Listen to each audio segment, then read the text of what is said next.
I can recall as a young adult hearing enough birds at daybreak that you just couldn't figure out which direction to go. You were almost paralyzed.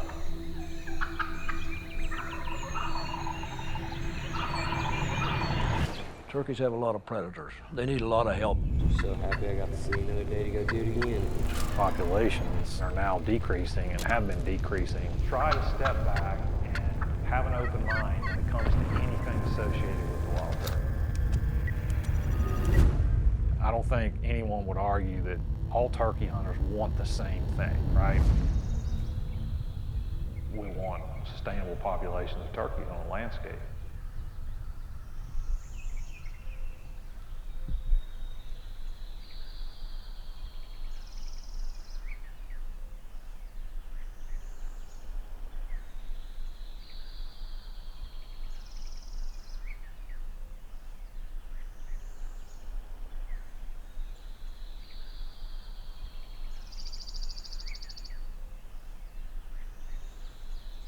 I think I went on my first turkey hunt when I was 12.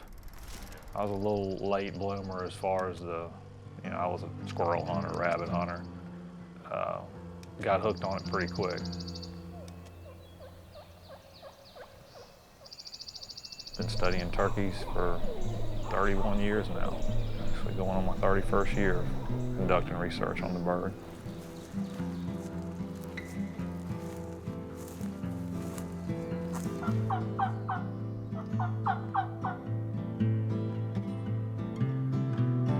Well, really, all we hunted till I was a grown man probably was deer and squirrel and quail.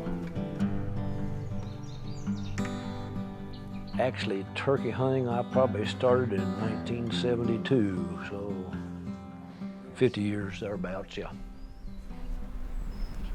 Enjoyed every one of them. Yeah, wild turkeys are a well-studied species, but there's so much we don't know about things that make this bird tick.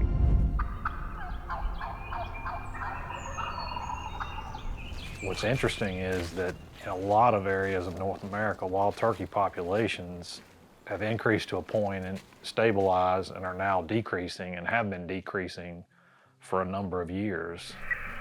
So she's probably right there. That's about where I got her yesterday. Yet the popularity of the sport of turkey hunting has increased.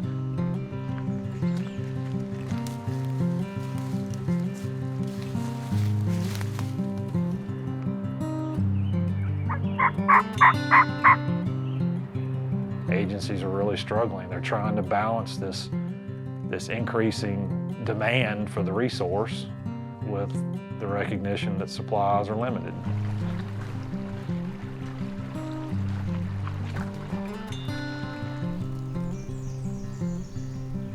When I was a smaller kid, we farmed all the fields, and we raised our grain to feed the livestock. Well, that made big food plots for quail. And when they quit farming all that land and they sowed it down to fescue, the quail didn't have anything to eat. They didn't have any cover. It was just, they were gone. And then it was, I'd say, good 10 years before they introduced the turkeys in enough numbers that we could actually hunt them. Without question, changes to habitat, degradation of habitat has been the primary driver of declines across much of North America. As society has exploded in numbers, we've fragmented the landscape. We've taken large parcels of land and converted them to smaller parcels of land. You have federal agencies who are managing millions of acres of land and dealing with constant lawsuits when they try to harvest timber or to apply prescribed fire to the landscape. So we don't hatch as many turkeys as we used to, and when we do, the ones that do hatch are not surviving as well as they did.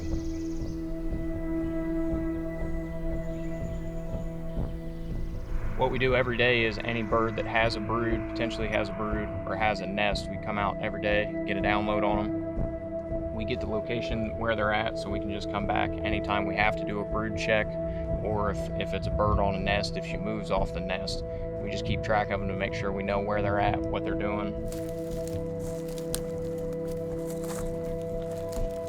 You collect what you can, but there's eggshell fragments everywhere. As we've seen the last couple of days, getting on a gobbling bird is a successful day now, no matter where you are. If the Lord blesses you with being able to harvest a bird, you should be eternally thankful, because the resource is so different than it was a few decades ago. Some of this has to be within the last day, especially that.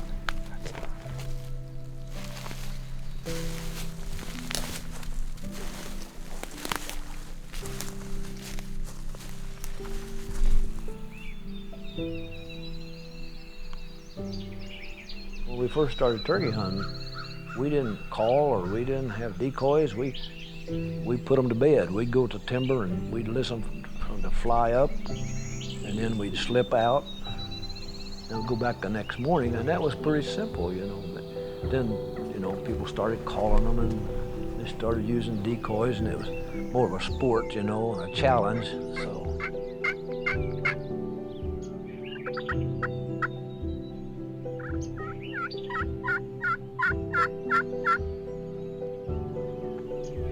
It took it a while to take off, you know, but after 3 or 4 years, and old guys go to kill a turkey and then they go to the coffee shop and talk about it, you know, more people got interested in it. Then it got to be a big sport, and actually, you know, it brings in a lot of money to the community even. Here you go. These declines happen right under our noses. And in some ways, I look in the mirror and I think, you saw this coming, and I did. We were looking at the numbers and we knew something was wrong. But until people start seeing it in their own backyard, and enough people, then it doesn't become a problem. And that's just, unfortunately, the way, you know, humankind works. And you have to caution yourself as a human not to look at the singular pieces of information, but to look at the broader picture. Science is a moving target. As we collect more information, the story changes, the picture changes. And that's just the way that science works. In our world, we're quick to jump to decisions. We seek information that supports the narrative that we have in our mind. That's the way we are as humans. So if we have an opinion about something, we seek information that supports that opinion. And I encourage people to do this. I try to do this, and I'm guilty of not sometimes. Try to step back and have an open mind when it comes to anything associated with the wild turkey, and be willing to entertain the thought that perhaps your narrative that you have in your mind, these biases that we all have, is wrong. Just be willing to entertain the possibility. A lot of us think, well, what can I possibly do to make a difference? And my answer is always the same. The first thing you can do is keep buying a hunting license, because that hunting license is driving the coffers, the economic engine that runs the state agencies that are managing those public lands.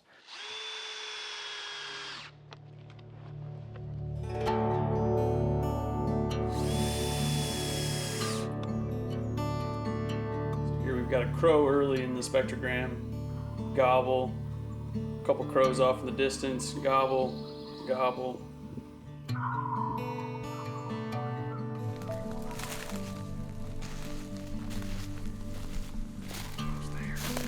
The second thing would be, if you don't otherwise own private land, surely you know someone who does, whether it's 5 acres, 500 acres, 5,000 acres. And if you do, become a steward of what the science tells us in regard to how to make the landscape suitable for turkeys.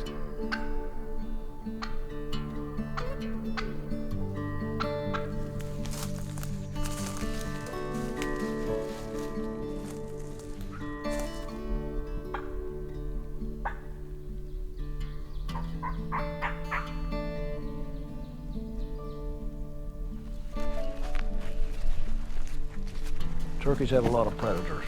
They need a lot of help. They need a lot of cover, places to raise their small brood, and food to eat. So we put out food plots and try to manage the timber, and we even planted some native grass, you know, and that makes good for nesting because there's lots of cover and feather edges between them, you know, to give them more protection and more food.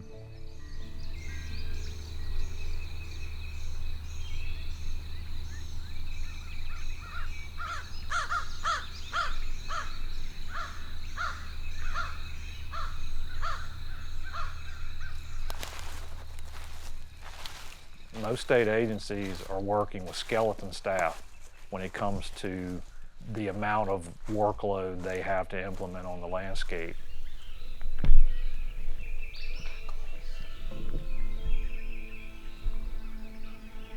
It's easy to criticize agencies for, well, you're not doing enough, but the bottom line is they only have the budget that's allocated to them, which speaks again back to purchasing licenses and supporting your state agencies through your dollar returns.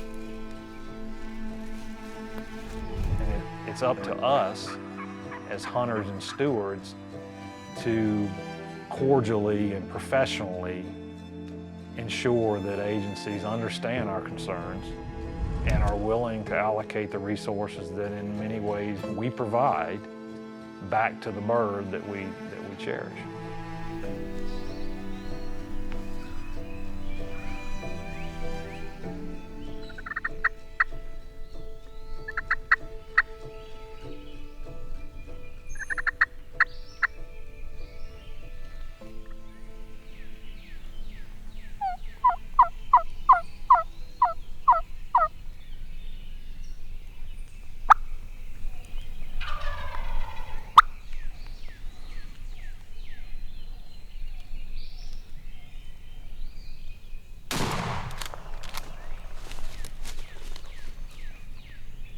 She will not eat dog food. I bet Kathy spent $300 or $400 on different dog foods trying to get her to eat. She won't eat it.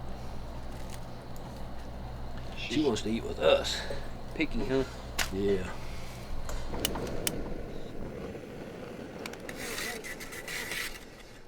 that in that? Yeah.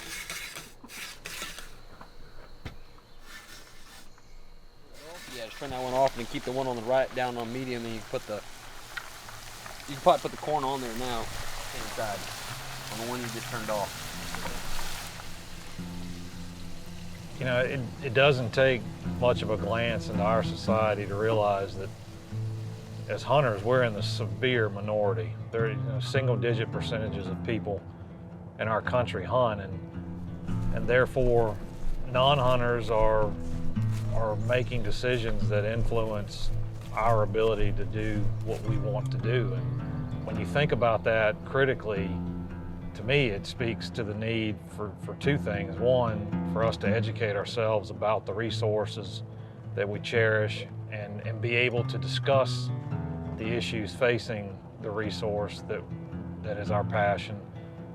And we also need to look at ourselves introspectively and realize that as hunters, most of society doesn't do what we do. They don't understand what we do.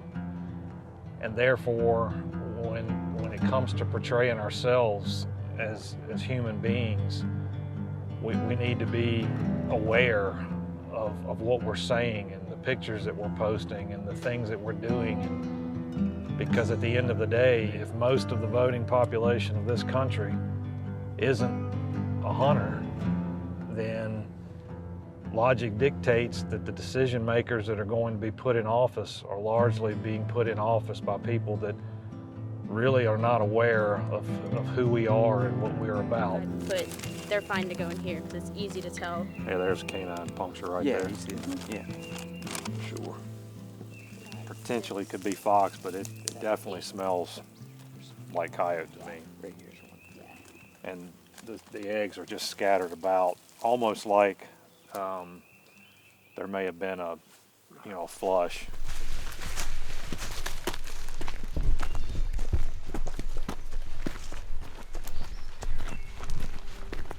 Got a pretty good beard. don't Beard it? on that thing, right? Yeah. Nice turkey. Nice beard. Isn't it crazy how thick that is and stuff? Yeah. That's the first thing I noticed when I went and picked him up. Because I just, walked over to him when he was flopping around over there. And I picked him up, and I mean, that beard flopped out, and I was like, oh my gosh. The reason you have the ability to do what you do is because of people that fought tooth and nail to restore turkeys to places that they had not been for many, many decades.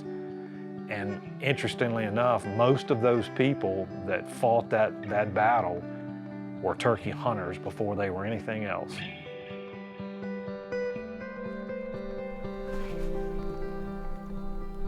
Yeah, if you can't look at that bird and just be in awe, something's seriously wrong with you. Whether it be on a piece of property, whether it be at a county, whether it be on a state level, our own decision making, the people that we influence, the discussions that we have, if we rely and we lean back on that passion that drove us to first become hooked on turkey hunting, then the future's bright. It's a big reflection on you, so that tells a big thing about the person you are, for sure. Well, I think you had fun, but I want you to know I had fun too. Yeah, Yeah. A lot of good memories. for sure. Yeah. For sure. We're going to go make some more, for sure. Yeah, I hope so. If I can just keep it lasting, we'll be all right. Oh, you Keep were- going. I think we walked a mile today, and you just right there with me. Well, yeah, but I may have to take a nap before we go this afternoon. That ain't no problem.